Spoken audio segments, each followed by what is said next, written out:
Hello students, welcome to my channel Online Biology Tutorials. In this video, we will talk about the role of pancreas in digestion, and then in the upcoming one, we will be talking about small intestine, what it does and what are the various parts of it, right? So pancreas is one of the important gland and it is being covered by stomach. So it is very less visible in the images that are being given in the book. However, if we observe it, it is actually a leaf-like structure close to the stomach. So pancreas produces the enzymes. First of all, we will be learning the enzymes. One is pancreatic amylase. Why are we writing pancreatic amylase? Because this is the amylase being produced by the pancreas. There was another amylase too that was produced in the mouth, but this is the amylase that is produced by the pancreas. That was known as salivary amylase. Here it is pancreatic amylase. Another enzyme that we need to learn is trypsin, and the last one which we have to learn is lipase, right? So we have to learn amylase, trypsin and lipase. These three enzymes definitely we have to learn because these are being produced by pancreas. Now in the book, many times you may have found that a word pancreatic juice is written. Now juice actually does not mean the apple juice or the orange juice, right? It means the fluid that is being produced by the pancreas, and this juice will be rich in these three enzymes: lipase, trypsin and amylase. So what is the role of pancreas? Pancreas helps in producing these three enzymes, and these three enzymes reach the small intestine and they finish up the final digestion of the carbohydrates, proteins and the fats.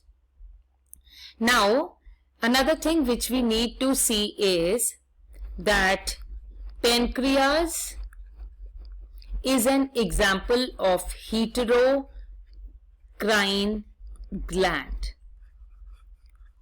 Means it is both exocrine and endocrine. I will be recording a special video on exocrine and endocrine glands just after this, and then we will come to small intestine because an understanding for this is also required. But here you should definitely keep a concept in your mind that exocrine glands are the one that basically helps in the digestion, whereas endocrine glands are the one that helps in producing the hormones. So we will be talking about hormones in another chapter, control and coordination. But here we have to talk about the digestion. So pancreas produces both the enzymes that are required for digestion, and it also produces the hormones. Now, as we have already discussed that pancreas produces three enzymes. One is amylase, lipase and trypsin.